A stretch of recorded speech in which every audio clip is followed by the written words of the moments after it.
Bueno, ¿qué tal? Bienvenides. Yo quería contar brevemente por qué habíamos decidido con las chicas armar este colectivo y incipiente, que en realidad esta es la primera actividad que estamos haciendo juntes. Y bueno, un poco tenía que ver a nivel particular con cierto impas en la militancia o en nuestras militancias que hemos tenido en otros colectivos. Y bueno, ahora últimamente estábamos un poco desvinculados y desvinculades, y bueno, nos parecía que era un momento indicado para volver a activar, para volver a encontrarse, a juntarse, partiendo de un diagnóstico común que creo que podemos compartir, que es una situación bastante depre, no voy a ir por ese lado, pero bueno, la pandemia de la deuda, los incendios en la isla, las cuestiones ecológicas, el narco en la ciudad, o sea, un montón de situaciones que hacen que nuestro presente sea complicado y que también requiera de nuestra acción, o por lo menos eso es lo que estamos pensando, de alguna manera de involucrarnos y participar un poco más, no solo ponernos en el lugar de demandar, eh, demandar cuestiones, demandar a la dirigencia, sino bueno, hacernos un poco cargo también nosotros de, de solucionar esas cosas, de exigir también nuevas demandas, de hacer aparecer nuevos cuestionamientos y también apoyar digamos, bajo esta idea de que no es una cuestión unidireccional desde la dirigencia hacia el pueblo, sino que es un camino de dos vías o un bucle, como se lo quiera pensar. Y bueno, que nuestra responsabilidad también es imaginar nuevas soluciones, nuevas problemáticas, y en ese sentido el perro quiere decir algo también. No es el perro Berbisky, es otro. Bueno, no, básicamente eso, para no hacerlo muy largo, nos parecía que era muy importante volver a juntarnos, volver a poner los cuerpos en conexión, salir del agujero interior y volver a conectarnos, volver a hacer cosas juntos, volver a problematizar, volver a militar en el espacio que se pueda, ya sea desde acciones micropolíticas hasta cuestiones organizativas, partidarias. O sea, yo creo que cualquier militancia en ese sentido en este momento nos va a aportar un montón, sin entrar tampoco en disputas en cuanto a si es necesaria una micromilitancia o una militancia orgánica. Me parece que justamente la clave ahora está en ese diálogo que podemos armar entre lo que sería el autonomismo y las organizaciones partidarias, digamos, porque a partir especialmente de los 20 años del 2001, se reflotó un poco esta cuestión de interpretación del 2001 a partir de las luchas autónomas o desde el kirchnerismo, o sea, a partir de las organizaciones políticas. Y a veces un poco el debate se dio en términos de un versus, de un enfrentamiento, y creo que no es el camino que tendríamos que seguir, que podemos aportar desde diferentes lugares, y creo que el futuro está a partir de ese diálogo y lo que podamos construir desde las luchas autónomas y las organizaciones políticas en conjunto. Así que bueno, nada, agradecerles, y le paso con Ivana, que va a hacer la presentación de la Inca. Gracias.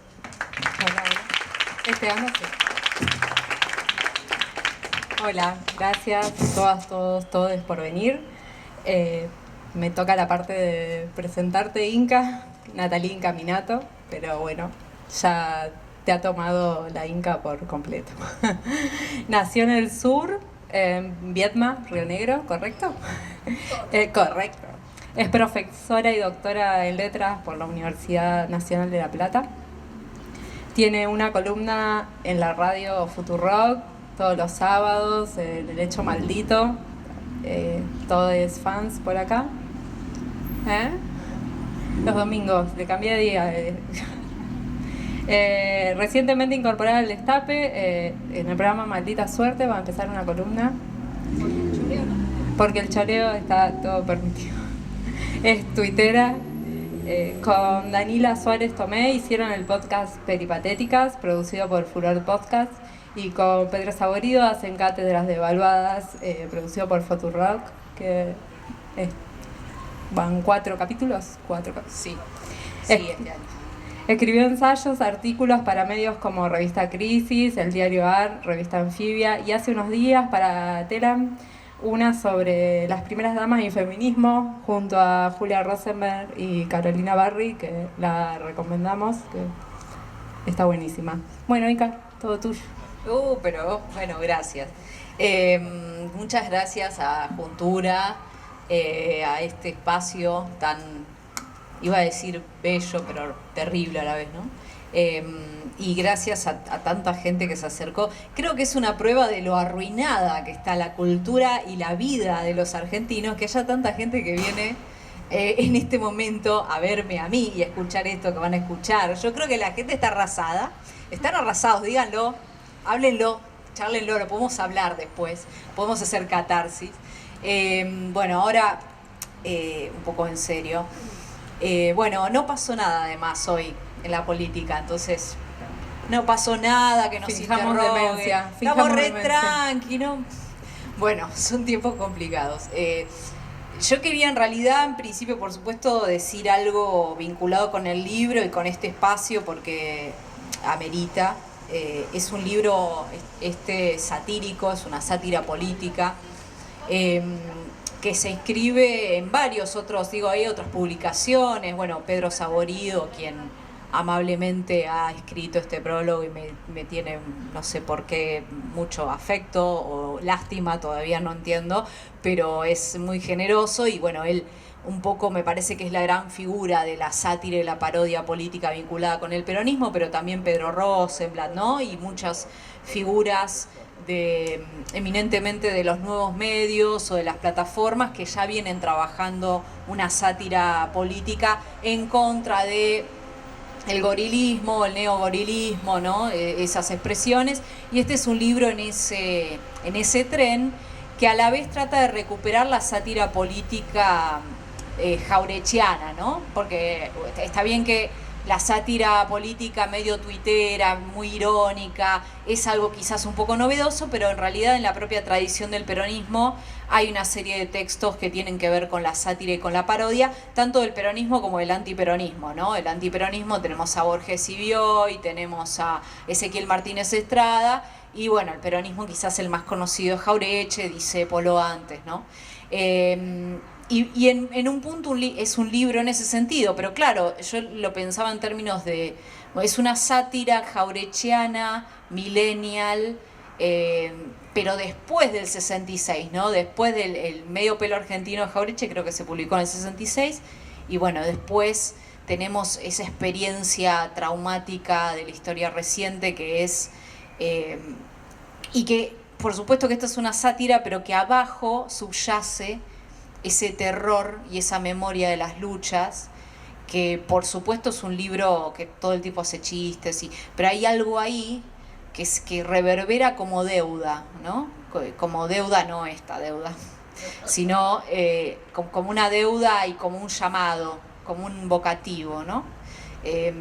Eso me parece que aparece, o que por lo menos yo intenté que aparezca cada tanto, o por lo menos en algunas zonas, ¿no? Esa cosa de, bueno, estamos haciendo humor y estoy boludeando, pero abajo hay un trasfondo que es el que también nos constituye identitariamente en un punto, ¿no? Porque como decía la compañera, en esas banderas de la justicia social, ¿no? Sí o sí tenemos que pensar en términos de la memoria de la historia trágica reciente, y estar en este lugar, bueno, es un poco... digamos, no puedo no sentir esa reverberancia y ese evocativo, por más que después diga las pavadas que digo siempre, ¿no? Y esto de la memoria, porque claramente me parece que pensar hoy la identidad del peronismo y el peronismo es pensar en la memoria de las luchas, y son memorias que muchas veces uno cae en anacronismos y recortes, porque me parece que es inevitable. Por supuesto que hay ortodoxos peronistas que no les gusta mucho, que no sé, que las feministas se pongan los pin de Evita y todo eso, pero a mí me encanta la mezcolanza, la actualización, lo queer. Entonces, por supuesto que esa cuña para pensar el peronismo actualizado en el siglo XXI está. Yo creo que Moreno agarra algunos capítulos de este libro y se tira desde, no sé, desde el Monumento a la Bandera, se sube por no sé dónde y se tira. Moreno, por decir, ¿no? Que ahora se volvió ortodoxo, porque en realidad antes, qué sé yo, no se quejaba tanto de esas cosas.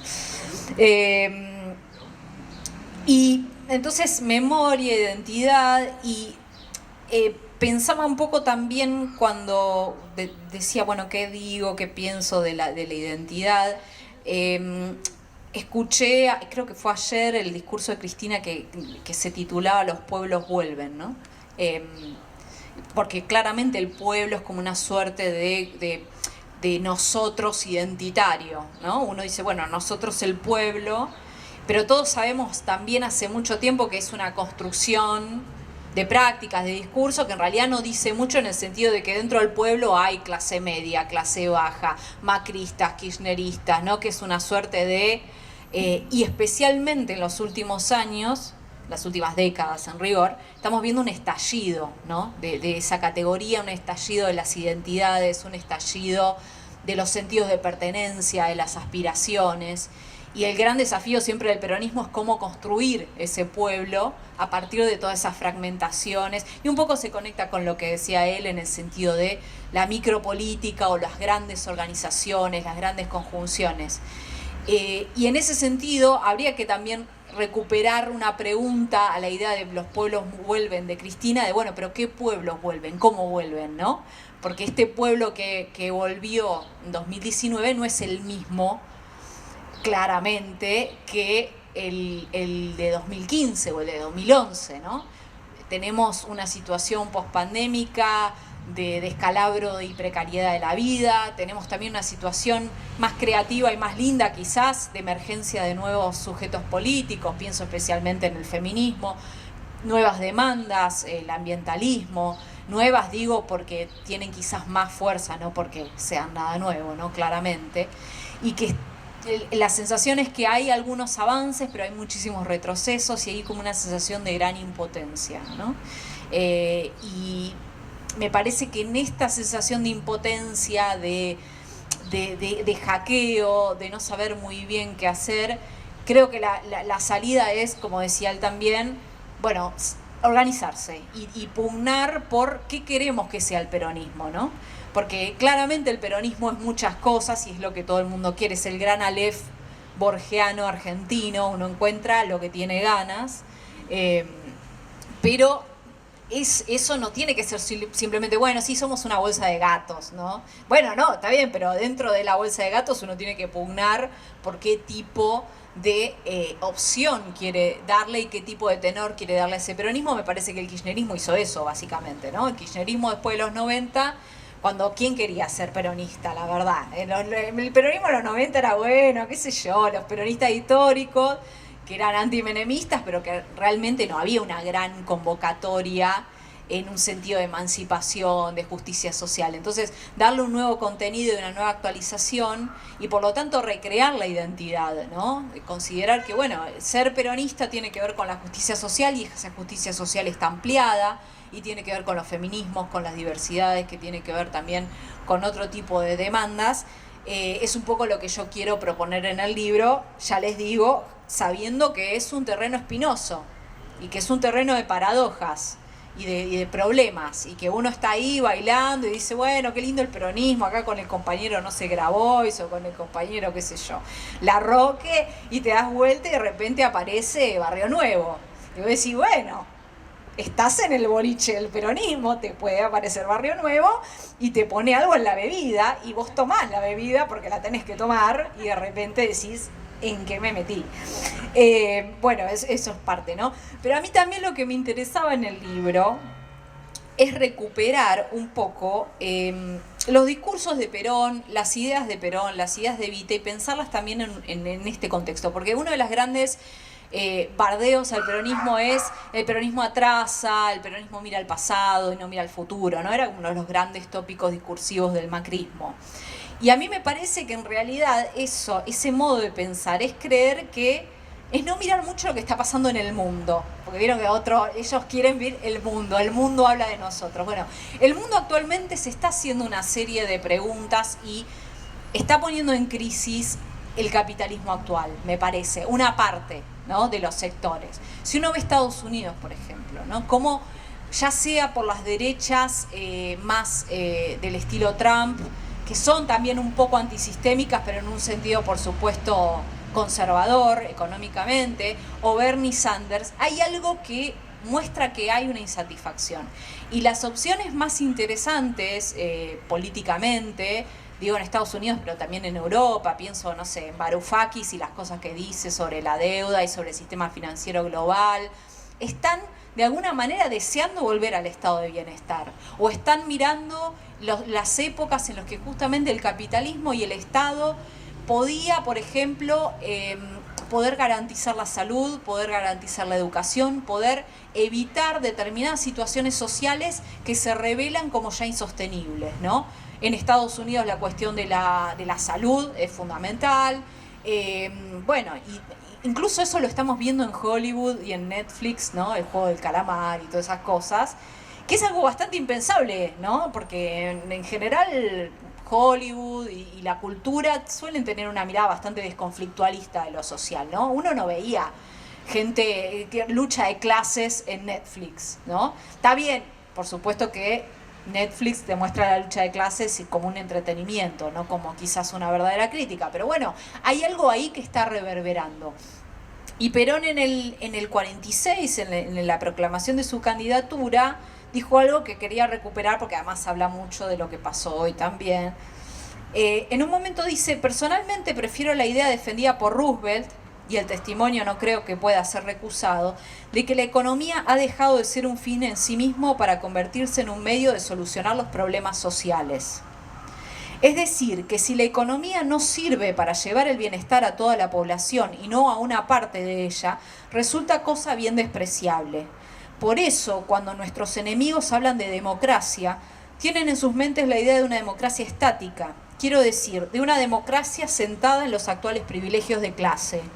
Como los órganos del Estado y el poder del Estado, la organización de la sociedad, los medios coactivos, los procedimientos de propaganda, las instituciones culturales, la libertad de expresión del pensamiento, la religión misma, se hallan bajo su dominio y a su servicio exclusivo, pueden echarse tranquilos en brazos de la democracia, pues saben que la tienen dominada y que servirá de tapaderas a sus intereses. Bueno, esto es muy actual, ¿qué me dice? O sea, Perón está hablando de nosotros, nos está mirando y nos está ahí, y está hablando de algo que es absolutamente actual y que por supuesto nos pone ahora en un montón de coyunturas incómodas con respecto a la deuda con el FMI y el acuerdo, pero recuperar, me parece que hay algo de más amplio alcance, eso es lo que quiero decir, que no solamente estas cuestiones se están discutiendo acá en nuestro país con la tradición del peronismo, sino que esta concepción de la economía, de lo social, del poder y de la clase, es algo que se está discutiendo a nivel global. ¿Estoy diciendo que el mundo se está peronizando? Quizás estoy diciendo eso, no sé, capaz que sea algo posible, pero sí lo que quiero decir es que si uno busca el peronismo, busca qué tipo, por supuesto que no podemos volver al 45, sustitución de importaciones ya no es posible, pero sí me parece que es posible reactualizar esas ideas de la comunidad organizada, de la función de la economía en la sociedad y poder construir también, tanto desde lo micro como desde las grandes organizaciones partidarias y desde la comunidad también, no solamente el poder político, sino también desde la sociedad, este modo de visualizar la economía y la comunidad organizada, que a mí es una idea que me encanta. Yo quiero tatuarme las nalgas comunidad organizada porque es una idea también muy, muy avanzada. En su momento la idea de comunidad organizada quería hacer una síntesis entre el colectivismo soviético, eso es lo que planteaba, ¿no?, la comunidad organizada, el texto ese, que en realidad no fue escrito por Perón, pero bueno, Perón lo leyó, quería hacer una síntesis entre el colectivismo soviético y el individualismo norteamericano. Entonces la idea de comunidad organizada es que se respeta la individualidad de los sujetos, pero en pos de un bien común, en pos de una organización. Muchos críticos de la comunidad organizada lo critican desde una mirada de izquierda, de que es una mirada armónica, ¿no? De que hay posibilidad de una armonía entre clases. Yo no lo veo tan así. Lo veo más bien como la posibilidad de que cada uno, con su identidad, con su trayectoria, con su especificidad, pueda justamente integrarse a algo que es pensado como una esperanza de justicia social, como un proyecto común, no tanto como una cosa armónica, porque es obvio que nos vamos a agarrar de los pelos y de las mechas, y yo de hecho lo hago todo el tiempo con los ortodoxos que me dicen que no tengo que hablar de peronismo porque soy abortera y toda esa gente, bueno, pero esa idea, o sea, no lo veo con la comunidad organizada como algo armónico, sino como algo conflictivo, pero que hay algo que aglutina, que es la idea de pensarse en común, de pensarse con el otro. Entonces ahí la identidad peronista no sería tanto ni una esencia, ni una particularidad inamovible, sino que sería un devenir, es hacia dónde vamos a ir, qué tipo de ideas nos mueven, y eso es lo que define una identidad, que por lo tanto, como podrán ver, es una identidad un poco paradójica, pues es una identidad que no tiene... Entonces ahí no importa mucho si uno es peronista desde la cuna, si en realidad es de izquierda, si le gusta Fidel Castro, o sea, no importa eso. Lo que importa en la comunidad organizada es el proyecto en común, y eso en buena medida tiene también que ver con la constitución del peronismo, que también al principio había anarquistas, socialistas, ¿no? Algunos se olvidan de eso cuando se ponen con el peronómetro de la pluralidad y la complejidad que tenía esa conformación peronista hacia el inicio. Así que es eso un poco lo que quiero decir, que se multipliquen las identidades, porque lo importante es la justicia social. Igual lo digo como si fuese tan fácil, ¿no? Como mearon los portones, diría Perón. Como si no tenemos ningún problema para hacerlo. Es difícil, pero me parece que tener esta mirada justamente de lo común, de la importancia, porque además no hay otra, exceptuando por supuesto las izquierdas trotskistas, pero no hay otra fuerza que con posibilidad de ganar, que tenga tan presente la importancia de la redistribución y de la justicia social. La verdad es esa, el macrismo, bueno, no tengo ni que decir, ese festival de zozobra que han propuesto, y además no lo plantean discursivamente, y los libertarios, bueno, digamos, si hay algo que no les importa en el mundo es la justicia social, claramente. Entonces me parece que justamente el peronismo puede ser ese partido que con todas las paradojas y problemas lo proponga. Yo, para cerrar, quería leerles una parte más boludona, en la que hago una suerte de horóscopo chino de identidades peronistas, porque como somos una bolsa de gatos, hay de todo. No sé si lo voy a encontrar igual. Tendrán que esperar hasta que lo encuentre. Y después me gustaría que hablen y que me cuenten, porque yo estoy haciendo giras, ¿viste?, en distintos lugares, y ya empezamos como a armar las identidades peronistas según la región. Entonces, hace poco estuve en Bahía Blanca, y el peronista en Bahía Blanca es una cosa... Es como un peronista culposo. Un chico me contó que en un grupo que conoció de amigos no habían conocido un peronista.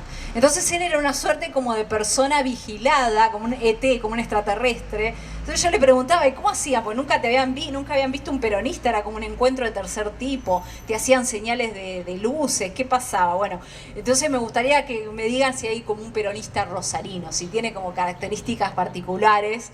Y de acá salimos y podemos hacer otro libro como los de Saborido, que justamente tienen ese tipo de 113. A ver, mirá cómo me ayudan, qué bueno.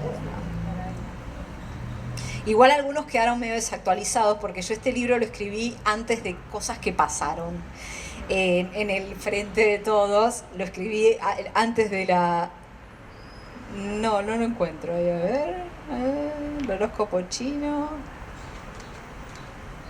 Hay una charla con Borges, donde le pregunto por qué es tan gorila.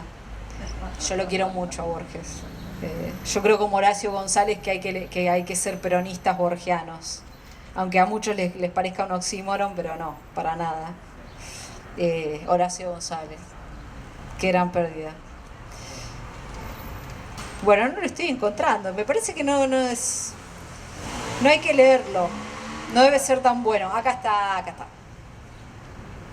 Bueno, hay como un horóscopo chino de antiperonistas, Y de peronistas, no sé cuál leer. ¿Qué prefieren?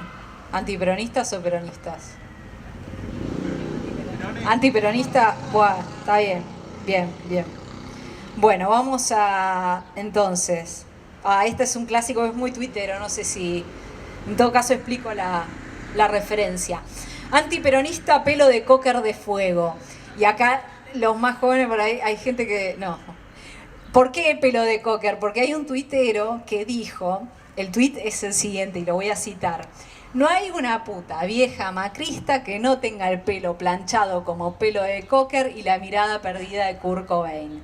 Es muy malvado, pero es verdad, es una ley, pero por favor, las señoras aparecen y tienen como cara de... y gritan, ¡ni, mani! Están como, bueno, es feo. Pero igual yo además banco mucho a esas señoras porque se peronizaron en el sentido que tomaron la calle, por ahí bailan con las cacerolas. Yo banco esa peronización de algunos sectores medios y altos de Capital Federal especialmente. Bueno, antiperonista, pelo de cocker de fuego, ascendente, mirada de Kurt Cobain. Exaltada, frontal, estridente. Grado de gorilómetro 10. Profesiones recomendadas, heredera, abogada, dueña de tienda. Predicciones. La peluquera que le hará el color acusa una medallita del pañuelo de las madres y abuelas de Plaza de Mayo. Comienza a despotricar exaltada por el curro de los derechos humanos y sube la música a todo culo para no escucharla. Estará una semana tarareando Daft Punk. Esto quedó medio viejo, pero en un momento yo cuando iba a las cosas antes de la pandemia, todo el tipo ponían Daft Punk, esa musiquita como... Bueno. Antiperonista institucionalista republicano de agua, ascendente en Daniel Sapsay. Medido, timorato, indignado, leguleyo. Grado de gorilómetro 8. Acá me quedé corta, me parece. Profesiones recomendadas, juez, columnista político, bloguero. Predicciones. Sufre una ACV que deja graves secuelas en sus funciones de producción del habla y solo puede decir desaguisado institucional. No cambia demasiado su performance laboral. ¿Viste que ellos siempre dicen lo mismo? Este es un clásico muy de los años kirchneristas. Periodista antiperonista de plomo. Ascendente en Héctor Magnetti y Bartolomé Mitre. Histriónico, fiel, materialista. Grado de gorilómetro 10. Profesiones recomendadas, abridor de sobres, presentador televisivo, inquisidor.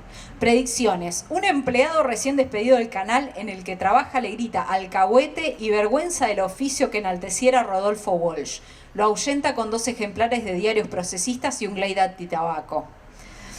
Ay, este sigue entre nosotros. Antiperonista modernizador de aire. Ascendente en Horacio Rodríguez Larreta y el CIPEC. Soñador, vanguardista, cosmopolita, confiado. Grado de gorilómetro 6. Esto puede ser polémico, pero vieron que Larreta era nuestro, iba en nuestro tren, después se bajó. Era peronista, así que por eso. Pero bueno, en realidad es polémico. Profesiones recomendadas, egresado de Universidad de Primer Mundo. ¿Vieron que son todos de ellos? Vienen, ay, yo sí. Economista, docente de la Universidad de Itela. No todos, porque algunos se me enojan. Si alguien fue a la Universidad de Itela, sé muy bien que hay gente que no, pero bueno. Hay muchos ahí. Predicciones. Compra una impresora láser nueva para la oficina con el objetivo de optimizar el trabajo y sus colegas gastan toda la tinta en pósters por la liberación de Milagro Sala y otros con Cristina en traje de presidiaria. A eso te pasa, ¿viste? Cuando vos querés salir de la grieta vuelve. Bueno, el último. Radical de provincia de Tierra. Ascendente en Julio César Cleto Cobos. Indeciso, conciliador, ligero, taimado. Grado de gorilómetro 9. Acá también me quedé corta en todo en realidad, me parece. Profesiones recomendadas: médico, abogado, contador.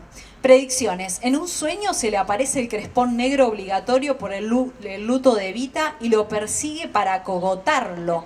Su psicoanalista afirma que son fantasías de castración y le sube la tarifa. Bueno, ya está listo. Es mucho ya.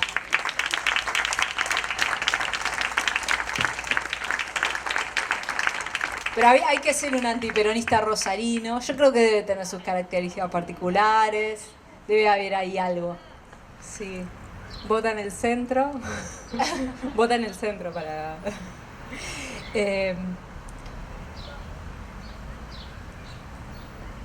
Estoy pensando. Te quedaste sin palabras Sí, sí. después No, de, no. de tamaño Sí, tifón sí, de sí. boludez que emergió de acá. No, es que voy a simular que sé algo de peronismo para, Yo tampoco. para darte pie, digamos. Pensaba en esto de la identidad peronista como una cuestión no rígida, no única.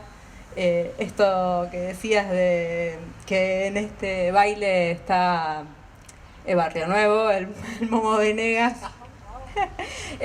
Y cómo se puede convivir y cómo no el desafío es que no sea expulsivo cuando te asustas.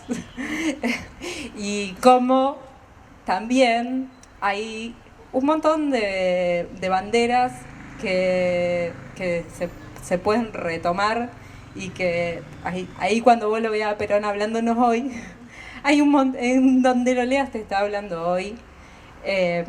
Y pensaba con la lucha ambiental y esta cuestión de también hablarle un poco a los jóvenes. Perón en el 72 escribió la Carta Ambiental a los pueblos, que te habla hasta de la perforación offshore, de la búsqueda de petróleo. O sea, todo el tiempo nos está ahí mirando y hablando hoy, y hay herramientas para sentirse dentro del peronismo con la bandera. Mientras sea dentro de la justicia social, hay siempre vas a encontrar en la doctrina, en las cartas, en los delegados, en las delegadas, que Perón te llama a que te sumes al movimiento y que pujes también para que se corra más el Momo Venegas y bueno, y haya más lugar para otros. Y también con lo del feminismo, que nos reprochan un montón y que parece que las feministas no podemos estar acá. Y digo, cuánto de Evita y toda su obra profundamente feminista, el peronismo también, a Perón como un apuntalador de mujeres en la política, no solo con Evita, sino con la inclusión de las mujeres en la política. Y pensaba ayer en ese acto del 8 de febrero del 46 para apoyar la fórmula Perón-Quijano. Era un acto para 20.000 mujeres en el Luna Park, que querían escuchar a Perón. Y ya había un colectivo, se estaba pensando en incluir a las mujeres y como colectivo, y estamos hablando previamente a que Evita sea una figura fuerte para las mujeres. Incluso ese día no la trataron muy bien. Y toda la organización que hizo Evita con las censistas, toda la rosca que hizo para que saliera la ley de los derechos políticos de las mujeres, que parece como que, bueno, solo Evita llegó y bueno, ahora como estaba Evita salió la ley, y en el 46 la ley no salió y Evita ya estaba, y se puso la campaña al hombro y hacía 3 veces por semana discursos en la radio para poner en la agenda de las mujeres de todas las clases sociales el derecho al voto y a la participación política. Toda esa organización, como también Evita pensaba en otra forma de hacer política, que es lo que estamos hablando de las feministas populares hoy todo el tiempo. No es que queremos estar en los lugares de poder para hacer lo mismo que hacen los varones, sino pensar otras formas de hacer política. Y pensaba en esto de cómo Evita, así como lo decían las clases en la escuela superior peronista, que no había que ser caudillos, que no había que formar caudillas tampoco. Las indicaciones que le daba a las compañeras que fueron las que armaban las departamentales del Partido Peronista Femenino, y decía: armame 3 en el mismo lugar para que no sean caudillas. O sea, había una intención de que no se contaminaran con la política como la estaban haciendo los varones, y yo no puedo dejar de verlo reflejado en el feminismo que pensamos, el feminismo popular que pensamos hoy. Bueno, ya hablé un montón, pero era para darte pie para que hablemos. Es que pero dijiste todo genialidades, yo no puedo. No, a mí me quedé con la metáfora del baile y con esto que decías vos de cómo convivir con... A mí me parece que la única manera de convivir es peleando, digamos, discutiendo y encontrando puntos en común en orden. Pero ahí también, el peronismo también es tan importante el tema de la conducción, ¿no? ¿Quién conduce? Y viste, y ahora, bueno, Mansur está atrás de Cristina, o quiero decir, no se para de mano de Cristina y en un momento la quería sacar del peronismo, ¿no? Todas esas cosas tan... pero me parece que la discusión y la pugna es un poco siguiendo la metáfora del baile.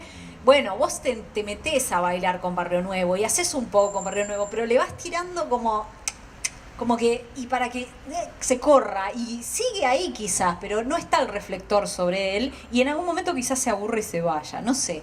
Me parece que, a mí me parece eso, porque además también, quiero decir, la renovación que el kirchnerismo hizo del peronismo también un poco fue muy disruptiva, y si bien ahora nadie va a discutir que Cristina es una figura del peronismo, o muy pocos, en un momento sí, eso estaba en discusión, ¿no? El peronómetro es muy álgido y realmente había una discusión sobre, mucho quizás más fuerte, no sé si más fuerte que con Menem, yo no lo recuerdo porque era muy chica, pero realmente, no sé si se acuerdan, que era, bueno, Cristina no es peronismo, esto no es peronismo, es una progre, es una zurda, es una montonera, todos esos encima, ¿no? Epítetos tan horribles, pero era una discusión. Entonces me parece que el peronómetro, la discusión de qué es peronista, qué no es peronista, es un poco constitutivo también del peronismo. Y yo creo que hay que aceptarlo y hay que, bueno, no sé, a ver, a mí, y pensar también supeditado a en qué lugar está. Quiero decir, por ejemplo, Mansur. Bueno, Mansur es un tipo que a mí me parece horrible lo que ha hecho. Es un pragmático igual. Mansur está con los pañuelos celestes y pone pañuelo celeste, está con los pañuelos verdes y pone pañuelo verde. O sea, el tipo no tiene mucha... pero bueno, es un tipo que a mí la verdad no me representa, no me interesa, me interesan otras figuras del peronismo. Ahora, bueno, ¿para qué está ahí? ¿En función de qué? ¿Se va a meter con la agenda de géneros y diversidades o no? ¿Va a meter mano o no? Bueno, y ahí es una serie de evaluaciones. Me parece que también el convivir y el estar tiene que ver con qué tipo de evaluaciones haces, ¿no? Otro tipo de tradición política te dirá, te comes sapo. Bueno, qué sé yo, uno también hace unas evaluaciones racionales en términos de qué gano y qué pierdo, ¿no? Porque también la crítica que yo le hago a esas, porque por supuesto son todos mis amigos, porque tengo amigos troscos, tengo un amigo trosco, pero la crítica que yo les hago es, bueno, pero no intervenir para nada en la realidad y nunca ni siquiera poder efectuar una ley, un avance, también es problemático. Digo, yo acepto que mi posición es problemática, que tengo que soportar o que hay cosas que no me gustan y que bueno, estoy acá, pero también no incidir por una elección de quedarte en el margen, el teorema de Baglini, ¿no? También es problemático, porque para mí la transformación de lo real, de la realidad, y realmente el kirchnerismo ha generado muchas cosas, digo, esos años, ¿no? Acá, bueno, en este momento histórico tenemos más problemas, pero también se han logrado cosas valiosas, 2 o 3, previaje, aborto y no sé, algo más, la vacuna, el plan de la vacunación, claro, de tan es como la carta robada, no estaba tan coso que no lo mencioné, tan invisible.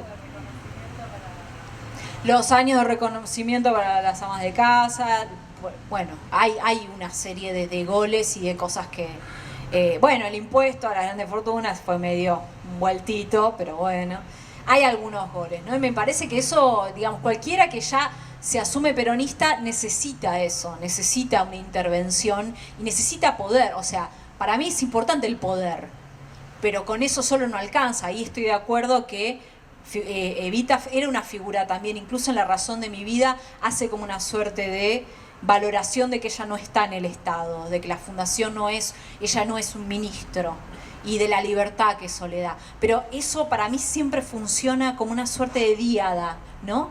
Como que por un lado el poder con sus compromisos y por el otro lado una fuerza que vaya para otro lado.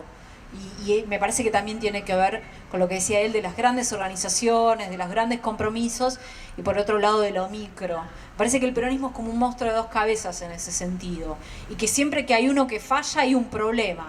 Por ahí si nos volvemos muy... Y un poco es lo que pasó durante los años de Cristina, ¿no? Que yo, digamos... Bueno, me conduce Cristina, pero quiero decir, no milito orgánicamente, pero bueno, es la figura que a mí me interesa, que me parece que representa más fielmente las cosas que me gustan a mí del peronismo, pero la verdad que en un momento era muy hablarle a los propios, y era muy, ¿no? Nos pasamos un poco de rosca, y eso tuvo un efecto negativo en el electorado, bueno, ¿no? Porque digamos, te tienen que votar, ¿no? Es el problema del peronismo que le molesta si no gana elecciones. Hay otras fuerzas políticas que, bueno, meten dos en el Congreso y dicen, mirá, ya está. Así que, sí, a mí me parece que siempre en el peronismo tienen que estar esas dos fuerzas. Una, la fuerza de la gobernabilidad, del partido del orden, pero no solo, el peronismo no es solo un partido del orden. También es del desorden, también es de lo novedoso, de lo que irrumpe, o debería ser. Eso es lo que yo pienso, o lo que históricamente me parece que fue. Sí, era una propuesta política que quería generar la paz social por la gran amenaza comunista, como decía Perón, pero en realidad no hubo mucho orden. Hubo un golpe de Estado, hubo un bombardeo, ¿no? Para sacarlo de ahí. Y ni hablar de todo el desorden social, de las... del impacto negativo que generó en clases medias y altas, esas irrupciones plebeyas en el espacio público, todo eso que ha sido tan estudiado, ¿no? Y que además en la literatura está muy presente, desde Cabecita Negra de Rosemayer hasta algunos cuentos de Cortázar muy gorilones que después él se arrepintió, bueno, ni hablar Borges y Bioy con La fiesta del monstruo, que es básicamente eso, una reescritura de Civilización y Barbarie del tópico La civilización y barbarie del matadero de Echeverría, donde van los peronistas, que son todos como unos cocosili, drogados, que van y agarran a un pobre joven judío que iba con unos libros, ¿no? La civilización, y lo golpean hasta la muerte, ¿no? Digamos, para Borges y Bioy eso era el peronismo. Entonces me parece que ahí eso no tenía mucho ni de armonía ni de equilibrio, ni hablar de la verba inflamada de Evita, que era al enemigo, bueno, el enemigo de justicia es de Perón, pero digo, si uno lee La razón de mi vida y especialmente Mi mensaje, que es el más hardcore, bueno, ahí uno dice, De Evita no quiere charlar con nada, ni diálogo, ni consenso, ni nada, porque realmente es un texto muy fuerte. A mí me encanta, por supuesto, pero bueno, es un poquito fuerte. No sé si a la compañera la mandarías a dialogar con el acuerdo con el FMI, o sí, no sé qué sería lo mejor. Pero sí, acuerdo que, digamos, que esa convivencia conflictiva, cada uno elige más qué sector. Quizás a mí me gusta más el peronismo de izquierdas, ¿no? Estoy más en ese sector por las figuras que me interesan, pero entiendo que, digamos, en esa conjunción también está la posibilidad de transformar y de establecer cambios, ¿no? Me parece que si uno ve el recorrido de Néstor, de Cristina, bueno, los dos tuvieron esas cosas. Incluso que ahora se habla mucho de Néstor por la deuda, ¿no? En su momento, cuando Néstor le pagó en 2005, puso toda la guita, también se lo criticaba desde izquierda, ¿no? Por izquierda. Ahora por ahí es algo que es más reivindicado porque nos salvó de la deuda, pero en su momento tuvo sus resistencias. Bueno, esas paradojas y esas complicaciones yo creo que no hay que tenerle miedo y hay que aprender, que es algo que le ha costado mucho al Frente de Todos y le va a seguir costando, pero aprender a convivir en esa conflictividad, y en esa conflictividad que es constitutiva, porque ellos no tienen problema. O sea, ellos se matan o se odian, pero están juntos, ¿no? Juntos justamente. O sea, de los radicales, los macristas, sí se pueden pelear un poco. Uno va a ser un poquito más light que el otro, palomas y halcones, pero en realidad después no se va nadie, ¿no?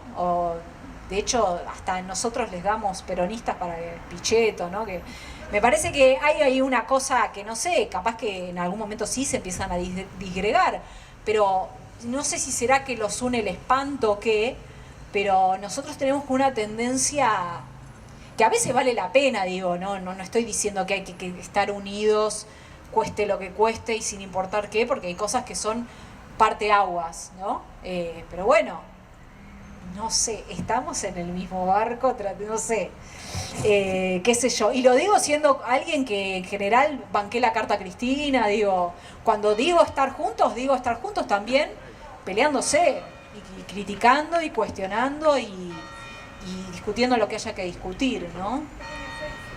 Un pequeño Ezeiza, pero bien. Pero sin, claro, como Twitter, viste que Twitter es como una Ezeiza constante, pero no hay armas, ni nadie se puede dañar. Entonces, bueno, como sí, como esas discusiones que, bueno, que son constitutivas y que está bien que se den, pero que se den y más o menos estemos todos adentro, en la medida de lo posible. No sé, igual. Yo no tengo ninguna respuesta, imagínense. Por eso me dedico al humor, porque uno puede decir boludeces sin ningún tipo de... Claro. Y ahí también hablo un poco de literatura, porque es lo que me da de comer, y hay un poco también de literatura, porque además es muy interesante ver cómo, más allá de la economía, la cuestión política, hay tópicos que vuelven. El tópico de que el peronismo es un gran engaño, que es un tópico borgiano, eminentemente también de Ezequiel Martínez Estrada, vuelve todo el tiempo. ¿No? La cosa de que en realidad le mienten a todo el mundo, le mienten a la gente. Borges ha llegado a decir que en realidad el apresamiento de Perón fue una cosa de mentira, tipo organizado por fuerza bruta. Es como, Borges largado con vida. ¿De qué estás hablando? Sí. Eso a mí me parecía muy interesante, o las cosas que se decían de Evita Perón y cómo hay resonancias con algunas cosas que se han dicho sobre Cristina, y ahí por supuesto la cuestión de género está vinculada, ¿no? La cuestión de la femme fatal, de la dominatrix, de la mujer terrible, que además, como ustedes por ahí sabrán, la cuestión de la femme fatal es un tópico cultural muy presente, ¿no? La mujer hermosa que viene a destruir al hombre y a toda la civilización, está en Game of Thrones, o sea, es como es un tópico cultural muy, muy de larga data. Y bueno, encontrar ahí en la literatura muchas cuestiones que hoy se siguen replicando en el discurso antiperonista también me parecía como importante retomarlo. Si bien es algo sabido, pero quizás, no sé yo, los jóvenes no lo tienen tan presente.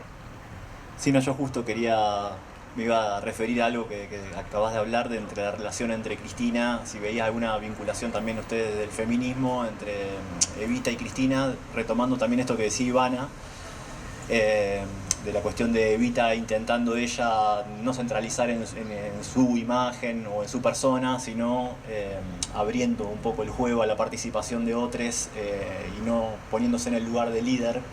Me parece que eso se vincula muy fuerte con Cristina en ese punto, porque bueno, me parece que Cristina, muchos de sus discursos, ya sea en el famoso La patria es el otro, o en cada argentino tiene un dirigente adentro, o la cuestión del empoderamiento popular, me parece que también es alguien que no está dirigiendo siempre las cuestiones hacia su liderazgo, hacia su persona, sino que nos está devolviendo, y esto volviendo a lo inicial, a la cuestión del empoderamiento, de hacernos cargo nosotros también de hacer las cosas. Ella no está diciendo que le pidamos qué es lo que tiene que hacer para resolverlo, sino que nos está devolviendo la pelota para decir, bueno, yo puedo hacer ciertas cosas, pero bueno, si ustedes no acompañan con sus acciones va a ser muy complicado. En ese sentido veía una vinculación con lo que decía Iva, y bueno, y los capítulos de Evita y Cristina del libro, que para mí son alucinantes, vos te referís bastante a esto. Sí, estoy de acuerdo, y son figuras paradójicas porque pareciera en esta nota sobre las primeras damas, lo que yo veía era como que tanto Evita como Cristina parecen en realidad figuras vinculadas con la dominación masculina, con el machismo por ser esposas de, y que llegaron a eso, o sea, que están vinculadas con ese aparato, pero que en realidad lo desactivan totalmente. Lo desactivan totalmente porque por su independencia, por su potencia en sí mismas, por el modo de trascender. En el caso de Evita trascendió en muerte, ¿no? En el caso de Cristina la trascendencia es después de la muerte de Néstor, ¿no? Porque vieron que había muchos que decían, bueno, ahora se murió Néstor, se termina el kirchnerismo, Cristina no existe porque era simplemente la esposa, una marioneta. Había ese discurso y bueno, eso quedó totalmente descartado. Y me parece que tienen también, creo que ahí aparece la cuestión de la comunidad organizada.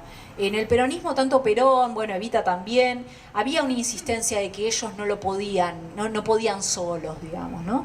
Y me parece que también tiene que ver con cualquier tipo de comprensión cabal de lo que es el poder, ¿no? Porque el poder en democracias no es el ejecutivo, nunca. Hay que tener una concepción muy, muy TN del poder para decir eso, ¿no? Que el poder es Cristina, Alberto. Entonces esa idea de la construcción popular y de la cuestión de las mujeres también, porque si bien por ahí puede parecer que Cristina llegó medio tarde a un montón de cosas, y es verdad, y ella lo reconoce sinceramente, dice, yo antes decía yo soy femenina, no feminista, y dice de sí misma, qué mediocridad, qué mediocre. Ella hace una autocrítica, pero también es verdad que había ciertas cosas que eran muy feministas, que ya estaban presentes, tanto en su propia figura y en su propia práctica política, que eso es un poco también evitista, como también en esta cuestión de la construcción popular. Y sinceramente, por ejemplo, habla de la cuestión de la CGT y del sindicato, para vos, del sindicalismo, de por qué hay tantas mujeres, del retroceso que ha habido en relación con años anteriores, ¿no? Que no hay mujeres en la CGT y, digamos, me parece que, y bueno, la cuestión de las amas de casa, de las jubilaciones, me parece que hubo políticas vinculadas con las mujeres y también hay algo, digamos, que por lo menos no era reactivo y que había ahí un suelo para que ella pueda modificar su perspectiva con el feminismo. Pero sí, me parece que es una figura, lo que pasa que sí pasa que hoy el poder en Argentina está tan masculinizado que ella es un poco una excepción, ¿no? El programa de Pañi, por ejemplo, que yo soy como una enferma del programa de Pañi, que es un forro, pero bueno, es como, es más inteligente, ¿no? ¿A quién vas a ver? A Majul, es deprimente. Y cuando hablan del poder, porque es un programa en el que se habla del poder todo el tiempo, se habla del poder económico, del poder político, y la única que menciona es a ella, ¿no? Digamos, es una figura muy, muy excepcional en el poder en Argentina. Y esto después de tanta persecución y ¿no? Hay algo ahí, un plus. Pero me parece que sí, yo estoy de acuerdo que ella no es que prodiga eso simplemente, sino que hay una cuestión de construcción popular y también de tener una gran sensibilidad y apertura a las nuevas demandas. Y eso también me parece, no siendo ella feminista quizás, o no estando ella a favor del aborto en su fuero interno, hay una apertura hacia lo diferente, hacia lo nuevo, hacia las nuevas demandas, que para mí es fundamental, porque también, o sea, es invaluable que Cristina diga, sí, nacional, popular y feminista. Porque no es lo mismo que lo diga una lectora de Butler que lo viene diciendo desde los 90, que es recontravalioso, digamos, banco 1000 a la feminista que desde los 90 está diciendo ciertas cosas. Pero cuando lo dice Cristina, empieza a convencer y abre a otros sectores de la sociedad determinadas ideas que antes quizás eran más minoritarias. Y eso para mí es el peronismo. Es cuando el peronismo agarra esa manija, las cosas pasan, ¿no? Y ahí, bueno, ese también es el agradecimiento o el compromiso, aún con todas las incomodidades de estar en ese colectivo, ¿no? Inca, te llevo de regreso un poquito al libro. Me salgo de las reflexiones más políticas.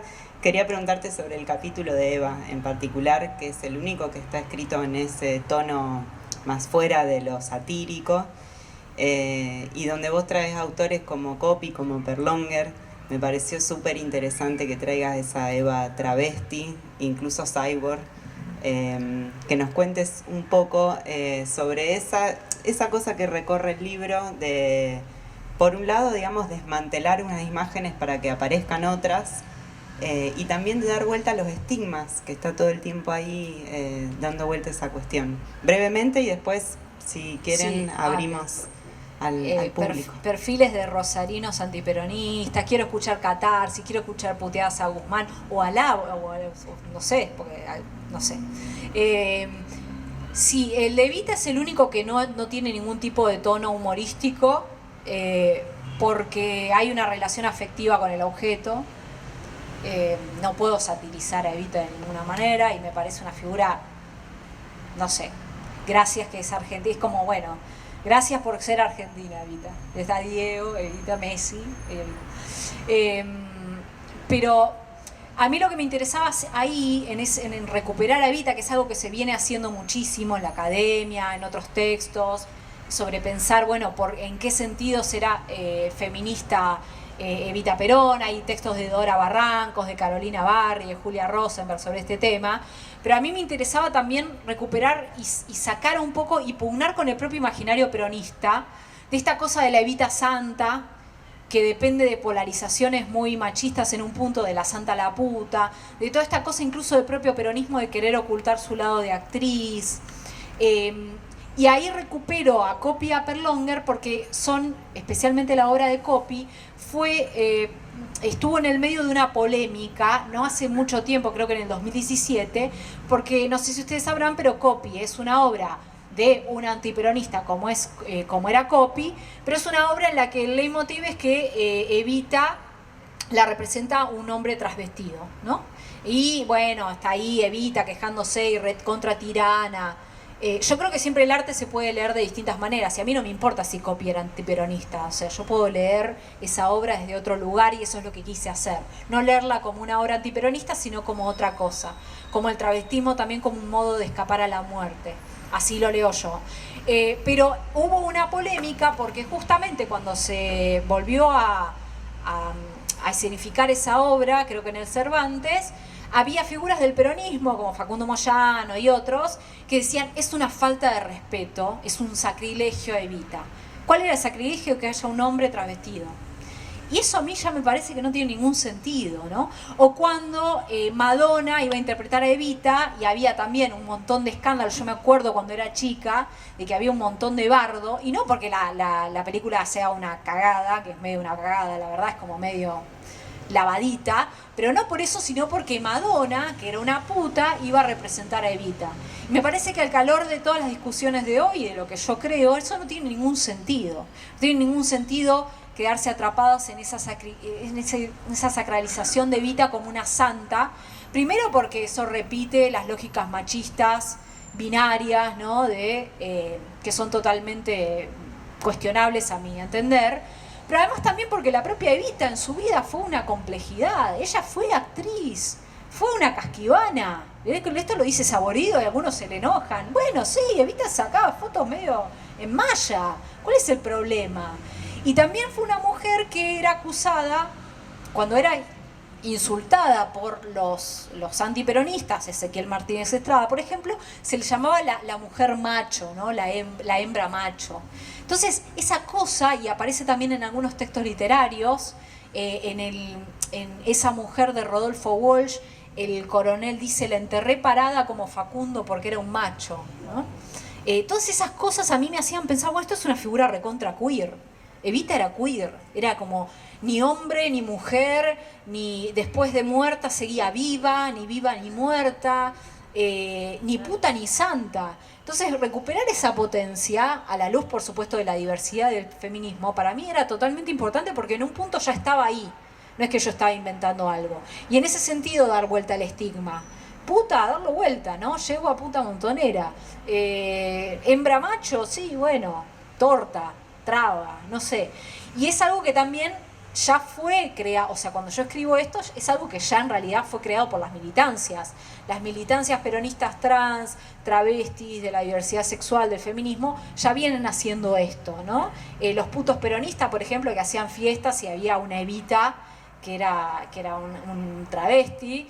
En fin, son cosas que ya se fueron creando y que ya incluso la academia las estudia y piensa cuáles son los mecanismos de identificación, porque claro, ¿no? La cuestión de lo trans y de lo travesti, como hacerse a sí misma, y Evita fue alguien que se hizo a sí misma, fue alguien que se tiñó y se vistió de determinada manera y aprendió a hablar a un público y utilizó las herramientas del radioteatro para hablar en la esfera pública, digamos, toda esa construcción, pero en un buen sentido, no en el sentido del antiperonismo de la falsedad, sino en el sentido de la creación, de crearse a sí mismo y de crear una zona del Estado peronista en el mejor de los sentidos. O sea, la potencia de lo falso, ¿no? No lo falso como algo negativo, sino como creación. Y eso todo ya está hecho y está escrito. A mí simplemente me parecía que se podía escribir recuperando estas cuestiones más literarias y artísticas para que tampoco nos enamoremos de cosas que en realidad son estigmas del antiperonismo, no tienen por qué ser estigma para nosotros. Yegua, puta, no tienen por qué ser un estigma para nosotros, ¿no? O qué sé yo, o Elizabeth, vieron que los gorilas le dicen a Cristina que se llama Elizabeth, y como es de Tolosa y eso es grasa, ¿no? Bueno, el peronismo es un gran mecanismo de dar vuelta a estigmas, desde descamisado hasta yegua, y esa potencia a mí me parece muy interesante, me parece que el peronismo la tiene más que otra formación política en Argentina, aunque no es privativa, por supuesto. Y eso es algo también que conecta con el feminismo y con la diversidad sexual, porque también dar vuelta al estigma forma parte del feminismo, o por lo menos de los momentos. Después hay que repensar si nos sirve seguir manteniendo esas dualidades, ¿no? Y por eso quise dedicarle un capítulo a Evita, que yo, bueno, por supuesto que a los ortodoxos ese capítulo no les debe gustar nada, porque yo ahí, bueno, digo que Evita es abortera, feminista. No digo que es abortera, porque estaba en contra del aborto, por supuesto, pero estábamos en mediados del siglo XX. Las feministas que estaban enfrente eran tremendas gorilas, Victoria Ocampo, ¿no? Toda esa gente. Y me parece que no sabemos qué pensaría Evita, pero sí creo que ella estaría contenta por lo menos de que en las luchas actuales por la nueva justicia social ella aparezca, ¿no? tenga un lugar. Hablen, pregunten, puteen.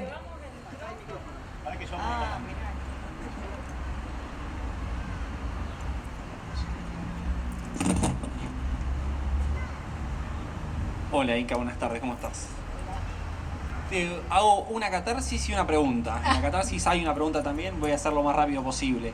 Tengo una familia con presencia sindical en la provincia históricamente, a tal punto que mi tío fue secretario de la Federación de Camioneros de Santa Fe, el cual fue asesinado en el 2007 por cuestiones internas.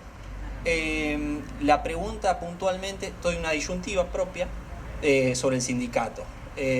No lo vi mucho en el libro, el tema, ver qué pensás vos del sindicato, capaz que me ayudas a mí para evitar la psicóloga. Punto 2, creo que hay un mundo que te mueves muy bien, que lo entendés muy bien, que es el de Twitter, y tengo la discusión con muchos amigos y amigas, cuál es la importancia de las redes para con la política, si importa, ¿no? Y creo que es una lucha que la está ganando mucho la derecha en general, más latón, más amigos. Si pensás que es importante para con la política las redes o no. Son las dos preguntas. ¿Qué pensás del sindicalismo y la importancia de las redes en la política en general? El sindicalismo. Sí, no hablé mucho, lo cual, bueno, en un momento, digamos, critico a los...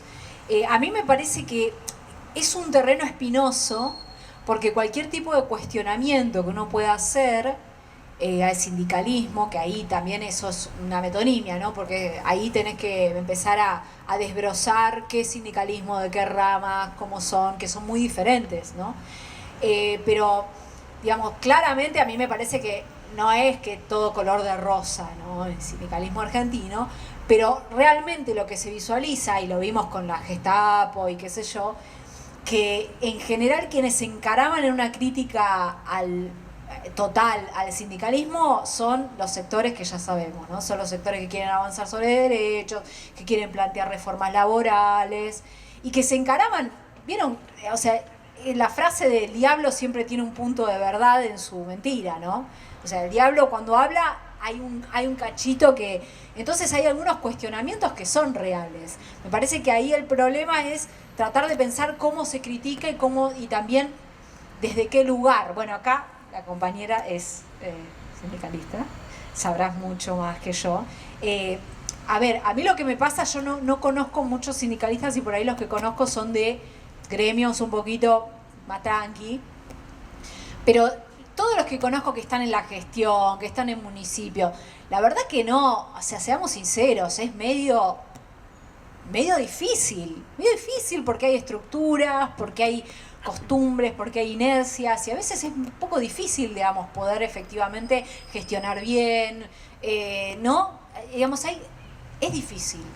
Y me parece que, qué sé yo tengo un montón de cuestionamientos del sindicalismo argentino, con el género tiene que ver con una de esas cosas, creo que hay un retroceso muy fuerte, que la representación de las mujeres es una cosa y estoy de acuerdo con Cristina cuando dice que si no hay una renovación en ese sentido, el sindicalismo va a ser cada vez más cuestionado. Y también hay un montón de prácticas que son muy complicadas, pero me parece que siempre es la cosa, ¿no?, de desde qué lugar se critica, desde qué lugar. Y me parece que la única salida es involucrarse y tratar de criticar desde adentro y cuestionar desde ese lugar, porque si no caes en la Gestapo Pro, ¿no? Digamos, caes en ese lugar de persecución y de cuestionamiento del sindicalismo que yo me acuerdo, era como, no sé, las pizarras hablando de Baradel o de otro tipo de o de el de la UOCRA, de La Plata, no me acuerdo el nombre, el Pata Medina. Y sí, uno sabía que el Pata Medina no meaba agua bendita, pero la verdad que el Pata Medina lo perseguían por Vidal, por determinados, ¿no?, intereses muy específicos. Entonces, es como medio incómodo, ¿no? Es como una cosa incómoda en general que tiene que ver con esta lógica también de las cosas que están mal, de las cosas complicadas y problemáticas, cómo hacer para modificarlas sin caer en ese lugar de persecución que tiene otros intereses en realidad, que no tiene el interés de mejorar las estructuras sindicales, sino otras. Y además en un momento histórico en el que hablaba esta cita de Perón, de Roosevelt, de la situación internacional, el sindicalismo está haciendo, Bernie Sanders, ¿no? Bernie Sanders le habla al sindicalismo, quiere construir sindicalismo, reforzar los sindicatos, es como uno de los agentes fundamentales de las transformaciones económicas que tienen que ver con ir en contra de los poderes económicos concentrados. Bueno, entonces ahí mejorar el sindicalismo tiene que ser una agenda fundamental, ¿no?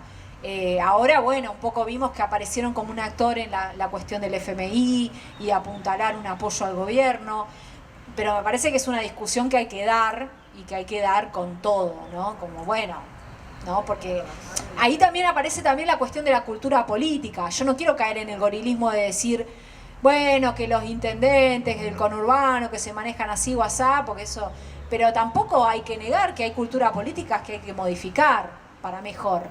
Porque, digamos, volver mejores también significa eso, no es simplemente hacer la vista gorda de un montón de cosas que los antiperonistas cuestionan y que tienen un poco de razón en algunas cosas. El problema es que, reitero, ellos mienten porque dicen que esas cosas los hacen los peronistas y ellos no, cuando sabemos que no es así.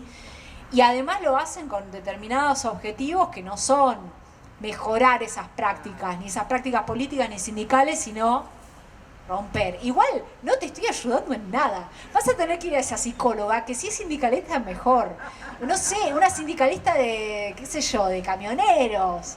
Que no hay, me desearía eso. Yo quiero una Yo me veo obligada a decir algo mínimo, que la estructura del sindicalismo que nació con el peronismo es la que permitió que no pasara con el sindicalismo en Argentina lo que pasó en el resto de América, de América completa, porque bueno, ver lo que estábamos diciendo de Juan Domingo Biden, que está dando como la oportunidad de que Amazon se vuelvan a organizar porque no le permitieron las elecciones. La estructura sindical argentina es la que permitió que conservemos muchísimos derechos que en países hermanos no tienen, y recuperar la estructura es dificilísimo, y también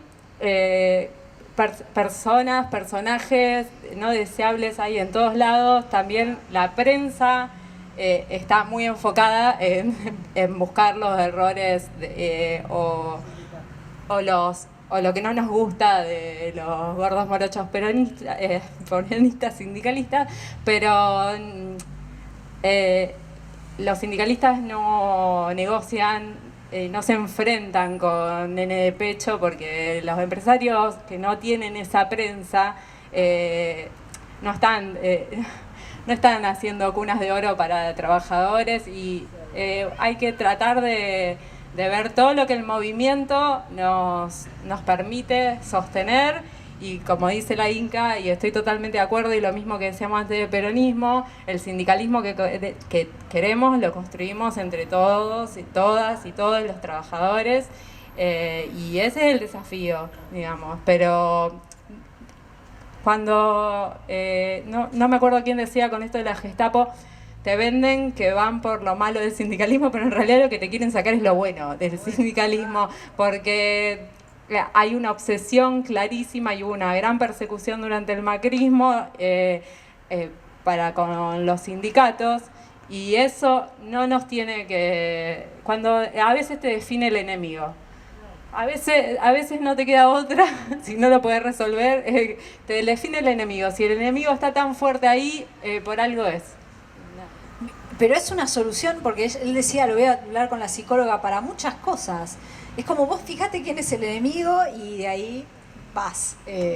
Y después con lo que decías de Twitter, a mí me molesta mucho que Twitter sea tan importante en este momento. Y es raro, porque básicamente nací ahí, salí ahí y escribí un libro porque alguien me contactó, Juan José Becerra, que es un escritor que quiero mucho y que creyó que yo podía hacer esto. Pero a mí me molesta porque es como un poco cuando el bufón ve que todos se convierten en bufones. O sea, el bufón funciona cuando hay un rey. Cuando todos están boludeando y twitterizados, hay un problema. Y es algo que yo nunca me hubiese imaginado cuando usaba mucho la red, cuando era joven yo, ¿no? Cuando tenía 25, que todavía estaba Cristina. Pero sí me parece que es un espacio importante porque la vida virtual, especialmente para los jóvenes, ¿no? También para los jóvenes, la vida virtual es importante, es un reemplazo de los medios de comunicación para muchos chicos, pero también es un espacio bastante limitante. Entonces me parece que es como diría Martín Fierro, cada lechón en su teta es la forma de mamar. O sea, es un lugar importante, pero no tan importante. Y yo cada vez más creo que la militancia, si bien yo no milito orgánicamente, pero poner el cuerpo, los espacios de encuentro, la construcción de los militantes es lo verdaderamente importante. Me parece que en todo caso los que tuitean, los que hacen cosas en la radio, lo que sea, tienen que ir como detrás, un poco articulados. O sea, yo a veces veo que hay una gran desarticulación entre lo que se discute en Twitter y lo que le preocupa a la política o a la militancia. A veces que en Twitter se discuten cosas pelotudísimas realmente, ¿no? O, por ejemplo, cuando perdimos las PASO, el gran problema era el feminismo. Nos pasamos de progre, nos pasamos de feminismo. O sea, no tenía nada que ver ni el desempleo, ni la inflación, ni la pandemia, no, el feminismo. Y se discutía eso, y después cuando yo hablaba con militantes orgánicos que hablaban, no salía eso en el territorio. Ellos no salió la gente que le molestaba el aborto, por eso no votó al peronismo. Entonces me parece que es importante y que son espacios que hay que ocupar, y no solamente Twitter, sino Twitch, que es mucho más juvenil incluso, Instagram, digo, y hay muchos, sabemos muchos pavos que estamos en esos lugares hablando de peronismo y qué sé yo, pero me parece que sí o sí hay que articularlo con las militancias y con otra cosa, porque si no se convierte en una cosa un poco de nicho, muy burbuja, y el problema es que hoy por hoy hay muchos programas televisivos y otro tipo de producciones que ven qué pasó en Twitter y hablan de eso. Entonces, si Twitter es una burbuja y después eso se retoma en la televisión, ahí hay un problema. Entonces me parece que es un lugar importante, pero que no hay que subirle mucho el pescado, ¿no? Como que para mí los militantes son más importantes, o lo que se pueda construir colectivamente. Después los narradores en Twitter de eso, sí, es importante hacer chistes, hacer memes, hablarle a gente que está ahí, que por ahí no mira televisión o que no va a militar orgánicamente, pero tiene como un lugar acotado, me parece. Eso es lo que me gustaría, pero creo que también es un poco lo que pasa. A veces veo que ahí se arman burbujas opinológicas que no sé si hasta qué punto están realmente definiendo lo que le preocupa a los vastos sectores de la población. Eso. Hola, ahí ando. Acá estoy. Soy yo. Nada, me tocaron una fibra sensible que es el sindicalismo. Por eso no puedo agarrar el micrófono. Yo hace 7 años que soy delegada bancaria y tengo a mi viejo que durante 40 años fue delegado bancario. Bueno, nada, crecí con el discurso, al menos de él, que también es peronista, lógico, de que el sindicalismo es la columna vertebral del peronismo. O sea, eso es innegable y bueno, me parece que a lo largo de la historia lo que pasó es que se ha estigmatizado demasiado al sindicalismo. Sinceramente, desde adentro, al menos yo que vengo militando hace muchos años dentro de mi sindicato, hay muchos sindicatos y muchos secretarios generales que están tratando de pegar un timonazo, de dar una vuelta de rosca para que las cosas empiecen a cambiar también desde adentro. Mi secretario general es Sergio Palazzo, me parece que más de uno debe conocerlo, y para nosotros un poco es un oasis en el medio de todo el bardo o el quilombo que pueda haber sindical. De hecho, a Palazzo se lo critica un montón también diciéndole que viene de estirpe radical, que no es peronista. Y sin embargo, para mí y para nosotros y para los bancarios, y creo que para mucha gente, es más peronista que cualquiera que ande con la doctrina abajo del brazo. No necesariamente por la afiliación, sino por las cosas que pregona, que defiende y que va a buscar. O sea, de hecho hoy ya es diputado y es diputado con el partido, con el Frente de Todos, digamos. Bueno, nada, se me habían ocurrido un montón de cosas por decir por la cuestión del sindicalismo, pero me parece que habemos muchos sindicatos que estamos tratando de cambiar con todo eso que hoy pueden decir del sindicalismo, con lo más estigmatizado que está, y estamos tratando de alejarnos de esa política sindical que se hacía a lo mejor hace, no sé, 15, 20 años atrás, o de la forma que tienen de manejarse ciertos sindicalistas que hoy ya está un poco caduco todo eso. Voy a nombrar algunas pavadas, ¿no? Y me refiero a mi gremio, que es lo que más conozco, pero nosotros hoy en día ya tenemos, no sé, lista con paridad de género. Hace menos de un mes fueron las elecciones en el sindicato y la lista fue 50-50 con mujeres y varones. En esta renovación que hubo en la CGT, incluso a Palazzo le ofrecieron formar parte, creo que de la Secretaría de Finanzas o algo por el estilo, y él le cede ese lugar a Claudia Armachea, que también es diputada nacional y es nuestra secretaria de Género nacional. También en una clara alusión a esta cuestión también de empezar a impulsar y de que las mujeres empiecen a tomar otro lugar en la política muchísimo más preponderante, y sobre todo en el sindicalismo, que siempre estuvo lleno de mar de huevos. Bueno, hoy estamos tratando de que los huevos se vayan un poco, o que empiecen a ceder un poco los lugares y que los empecemos a ocupar nosotras. O sea, porque si no siempre es lo mismo, la Secretaría de Derecho es para las mujeres y punto. ¿Y de qué? De discapacidad. Y de discapacidad, sí. O sea, siempre ocupamos los mismos lugares. Bueno, no, hoy estamos tratando de ocupar otros lugares porque estamos alzando la voz, porque nos estamos imponiendo también un poco las mujeres, y porque, bueno, en contrapartida también tenemos compañeros que ya sea para beneficio de ellos o porque entienden la coyuntura, están también empezando a hacer esas cosas. Así que me parece que está bueno también hacer más hincapié en sindicatos como el nuestro, que estamos tratando de generar esos cambios antes de seguir por ahí estigmatizando desde otro lado con sindicalistas que la verdad que hoy ya se tendrían que ir un poco dejando otros lugares. Incluso con la cuestión de la juventud. Sergio Palazzo es un tipo que habla muchísimo de la incorporación de la juventud a la política. Y te diría que si mirás la conformación del sindicato nacional, hoy tenés un promedio, no sé, de 50 años entre todos los secretarios. Y eso también me parece sumamente importante. Porque en definitiva, yo por ejemplo, mi viejo tiene 71 años, yo tengo 37. Y si bien los dos somos peronistas y yo me crié y aprendí del peronismo de él, hoy yo le discuto un montón de cosas a él dentro del peronismo. Porque él tiene una forma de ver la política que yo ya no tengo. Y pobre, siempre lo vivo martirizando, pero siempre le digo, viejo, ya está, jubilate, loco. O sea, tus ideas ya quedaron en el peronismo del 45 o del 70, qué sé yo. Hoy nosotros ya estamos viendo otra cosa, quizás por toda esta incursión del kirchnerismo, de cómo nosotros nos volvimos a incorporar en la política por ahí con Néstor y con Cristina. Entonces es como que, bueno, me parece que también en esto que Inca habla de la bolsa de gatos y de que nosotros vivimos en esa discusión constante, me parece que también hay una discusión importante dentro del peronismo, de los sindicatos y de un montón de lugares donde hablamos de política, que es esto también del paso generacional. Hay un montón de sindicalistas que tienen entre 60 y 70 años que vienen con esa vieja política y que no tuvieron tampoco en el medio quien le viniera a disputar el poder. Porque muchos de los que tendrían que haberle disputado el poder, me parece a mí, hace 15 años atrás, son muchos de los compañeros desaparecidos. Porque dentro de los 30.000 desaparecidos, me parece que hay un gran número que no solo eran estudiantes, sino que eran todos delegados gremiales.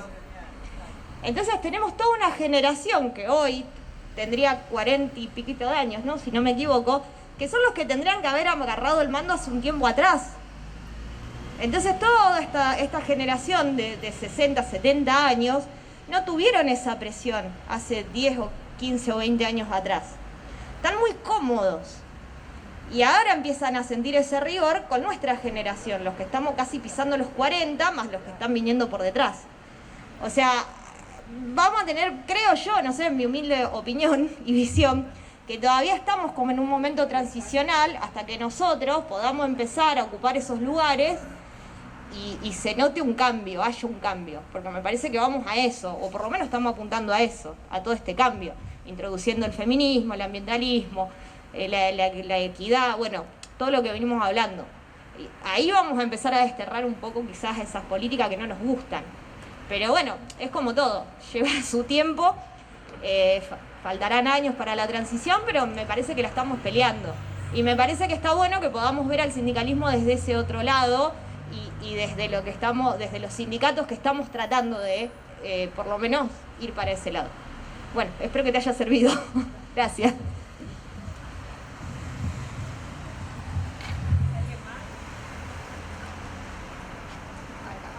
Hola, ¿y se escucha? Bueno, yo la pregunta en realidad tengo como un comentario y preguntas juntos, digamos, también volviendo un poco al título del libro, ¿sí? Que es Peronismo para la Juventud.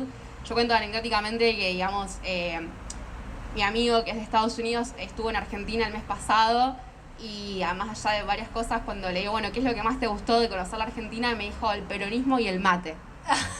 Y los alfajores. Hay que llamarlo, hay que hacer una nota en La Nación, porque viste que yo todo lo que esté afuera, pero al revés, no, porque es al revés, no les va a gustar.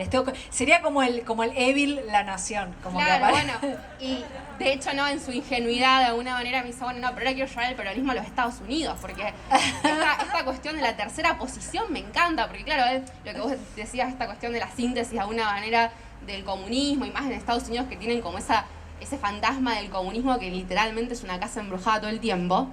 Y él como decía, bueno, por fin puedo entender la justicia social y Evita, bueno, de hecho fuimos a Recoleta y fue a ver la tumba de Evita y estaba como muy emocionado y hasta estuvo cantando una marcha peronista, bueno. ¡Ay, qué! Pero lo tendría que haber grabado. Vamos a viralizar, vamos a hacer un TikTok al yankee peronista cantando la marcha peronista como el orto, imagino, te quiero decir. No, bueno, pero los muchachos. Yo llevé al Santa Evita en Buenos Aires y en un momento empezaron a poner la marcha y él se re emocionado, bueno. Ay, me encanta. No, sí, y está, bueno. Entonces, la pregunta que te hago, ¿no? Con el título, porque uno siempre está como el chiste de decir, bueno, ¿cómo le explico a un extranjero qué carajo es el peronismo? ¿No? Entonces decís, bueno, ¿qué es el peronismo? ¿Qué es de derecha, izquierda? Entonces, capaz preguntarte cómo vos explicarías desde tu discurso de juventudes y todo, en una síntesis bastante sencilla, porque creo que la pregunta de qué carajo es el peronismo la estamos haciendo todo el tiempo, y es como el eje de tu charla, ¿no? Que decís, bueno, el peronismo es el Aleph de Borges, de alguna manera. Eso, de cómo responderías la pregunta de qué carajo es el peronismo para millennials, para extranjeros, digamos, para alguien que te sigue diciendo 70 años de peronismo, vos decís, bueno, loco, te agarro con el manual de historia de la escuela y te pego, porque la verdad que no podés decir eso. Bueno, esa es la pregunta. Pero es muy difícil. Para mí, porque si no uno después se mete en la cuestión identitaria, si es de izquierda, todo el mundo dice no es de izquierda ni de derecha y eso es verdad. Lo que pasa es que eso es no decir nada. Porque, por ejemplo, ahora algunos dicen, bueno, el peronismo nunca fue anticapitalista. Y eso no es decir nada porque el capitalismo del 45 no tiene nada que ver con el de hoy. Entonces, es más, Bernie Sanders, que es considerado comunista en Estados Unidos, es un tibio peronista.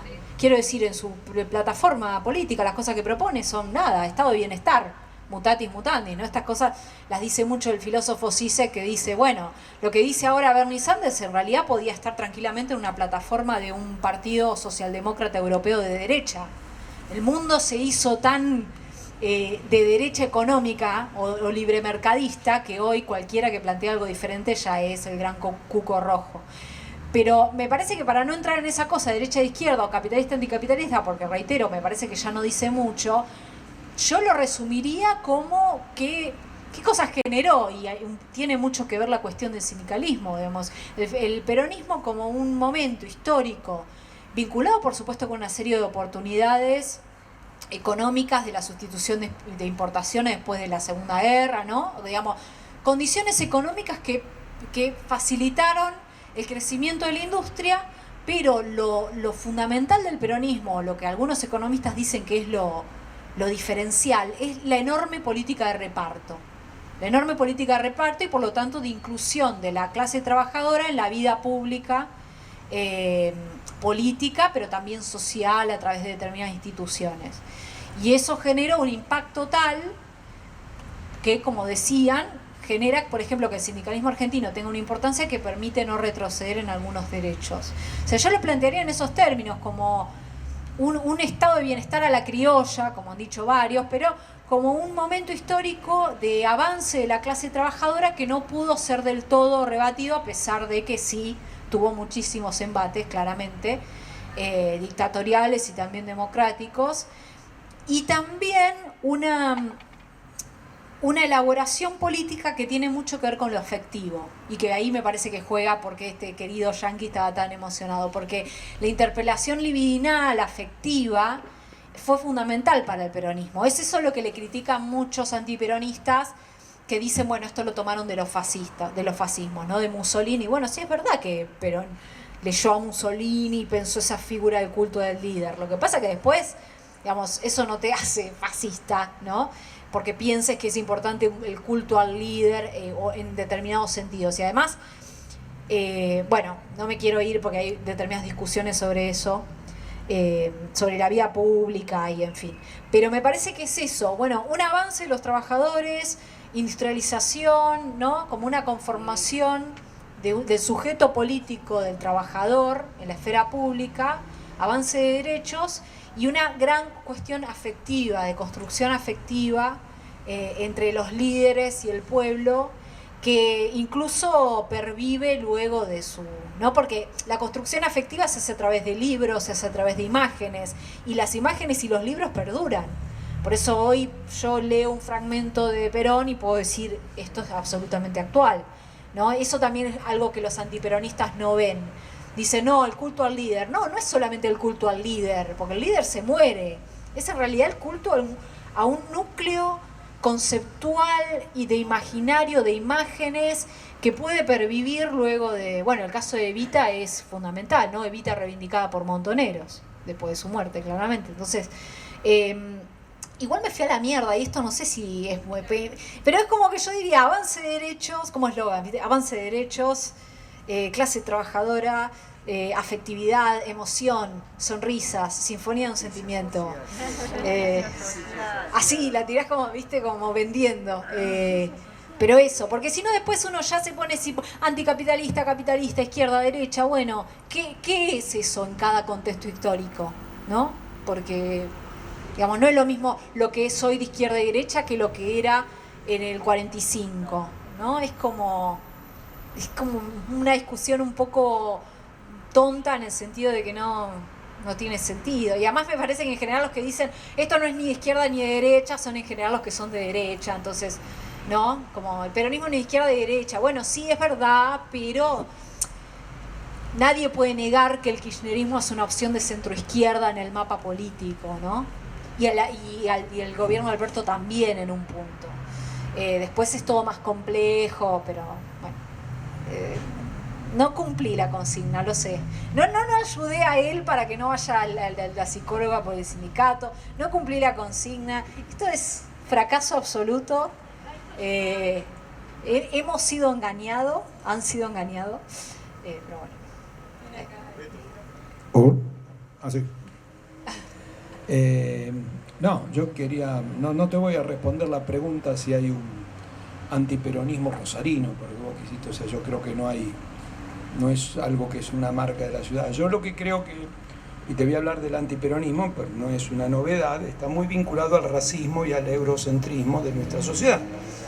La bandera de Boca, llamémosle por los colores amarillo y azul, que fue el mapa electoral, demostraba que la Argentina antiperonista, básicamente la Argentina blanca, europea, gringa, Y está muy relacionado el negro con el peronismo y acá ella te dijo que los sectores rosarinos que votan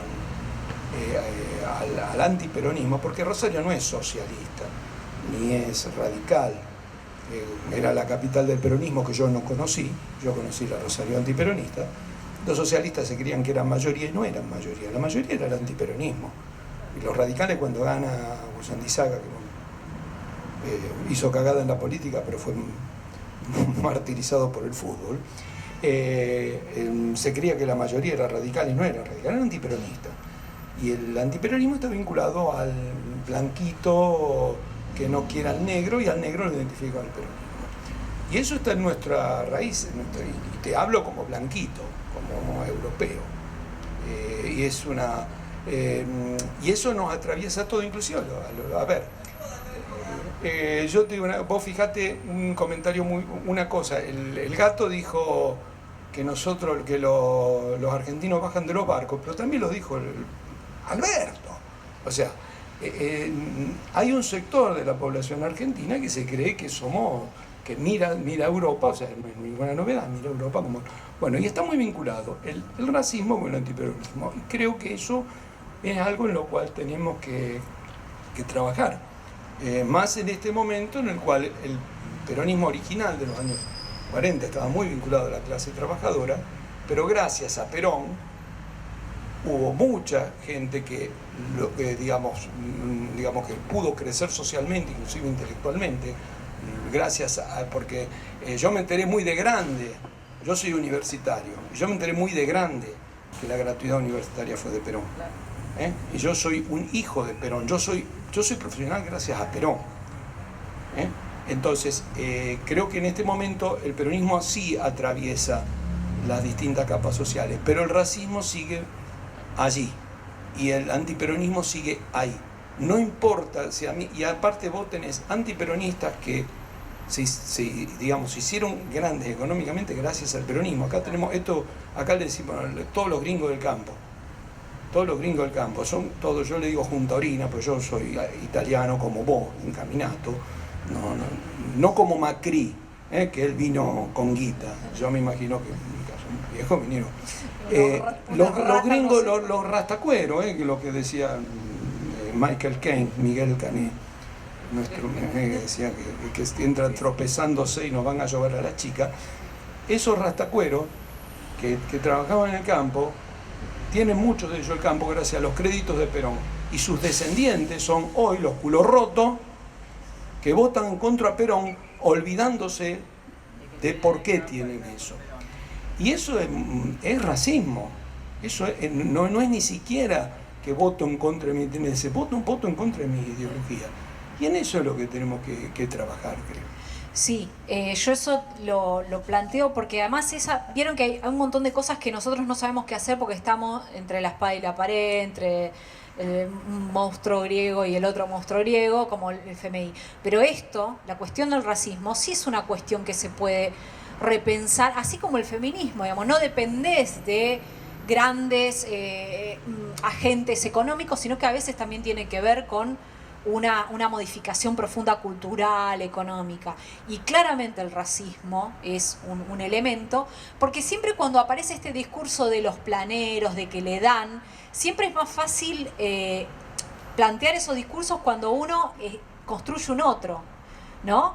Cuando uno construye un otro y ese otro en buena medida es racial o es... Si no queremos simplificar porque es más complejo en Argentina, pero de una trayectoria determinada vinculada con experiencias. Y acuerdo con vos que esta cosa de los hijos de los barcos es muy terrible. Yo soy del sur,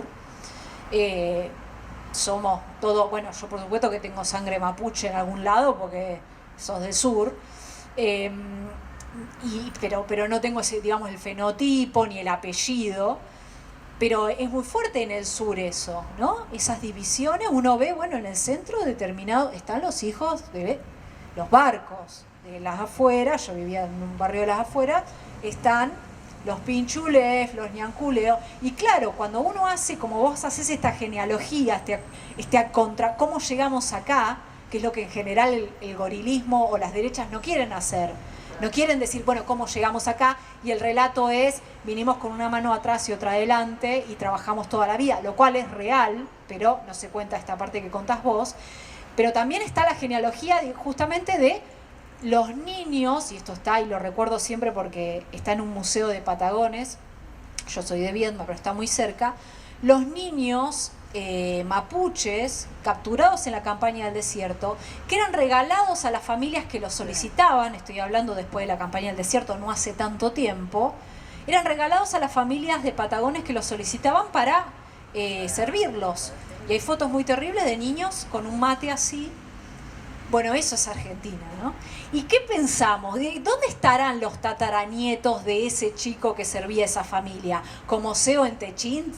No, bueno, está del lado justamente debe estar, o desearía que sí, pero lo más probable es que por su trayectoria social de explotación, de no poder venir con una mano atrás y otra adelante y trabajar un campo, sino justamente tener que servir a una familia, bueno, lo más probable es que esa herencia de no tener nada continúa hasta hoy, y hoy ese sector de la población sea ese sector invisibilizado, acusado de planero, ¿no? o de que no, porque en ese momento además me acuerdo que cuando vimos el mapa hablaban de provincias productivas versus provincias improductivas, ¿no? Porque ya no pueden decir conurbano africanizado sin que no haya, lo dicen igual, pero tienen algunas críticas, pero ahora usan esos eufemismos, ¿no? Como hay conurbanos en el país, que son esos sectores. Y este barrera contrapelo que haces vos, y de pensar eso, que en Estados Unidos lo están haciendo mucho con la población negra. Están diciendo, bueno, ¿por qué está el barrio de los gángsters? ¿Qué pasó acá? ¿Cómo llegamos acá? ¿Cómo se daba el crédito a las casas? Bueno, se dejaba fuera a las familias negras, ¿no? Por ejemplo. Bueno, eso nosotros lo tenemos que hacer, y estoy de acuerdo con vos que el peronismo es totalmente fundamental en ese barrera contrapelo a la historia, ¿no? ¿Cómo se llegó acá?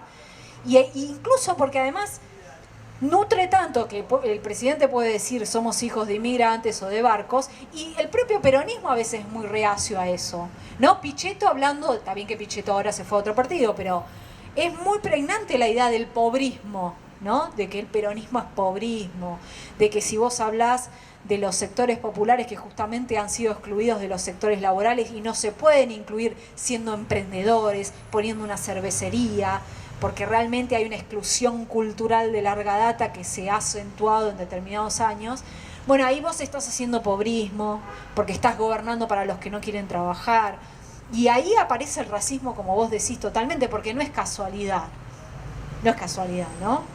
Que en general los que tienen poder en Argentina sean eminentemente varones y eminentemente de apellido italiano, apellido español y de otros apellidos, ¿no? Ahí hay una discusión que estoy de acuerdo con vos, que es un poco obliterada y que cada vez que aparece cuesta que se sostenga. Incluso a veces el propio peronismo es un poco reacio a eso, ¿no? Yo me acuerdo incluso peronistas criticando a Zamba o criticando la ley de medios porque le quería dar voz a la radio Wichi o haciendo chistes sobre eso. Bueno, y era como... Ahí va el punto que somos Gabrichiano. Cuando Gabriche cuenta el encuentro entre dos pobrezas, la pobreza inmigrante y la pobreza nativa. Exacto, sí. El europeo vino por qué gana la batalla cultural. Porque viene ¿Por qué no le llega el micrófono? El europeo, el choque de dos pobrezas, el pobre inmigrante contra el pobre nativo. ¿Por qué el pobre inmigrante gana esa batalla cultural? Porque traía ya incorporado dos conceptos del capitalismo, que era la propiedad privada y el ahorro. Con eso lo caga el gaucho. Dice que, o sea, el gringo que vino laburando, ahorrando y sabiendo que tenía que tener un papelito del lugar donde vivía, llamado escritura. El gaucho no tenía la más menor idea que era la escritura, tenía una tapera, esto es todo mío. Con eso lo cagó. Y hay una lucha interna y un odio interno del europeo hacia el nativo. Y Argentina tiene una gran cantidad de europeos, mucho más que otros países de Latinoamérica. Y ahí es donde entra Perón dándole derechos a los cabecitas negras que habían venido del interior. O sea, y eso también es histórico, ya no venía de antes, no vamos a extender porque ya es medio tarde, pero cuando dice como el que escribió el bombo en la palabra, Edwards, que dice que Ramírez y López fueron los primeros peronistas, ¿verdad? O sea, Ramírez y López llegaron en el 1920, le clavaron los caballos a los porteños ahí, dice, ¿quiénes son estos negros que vienen acá?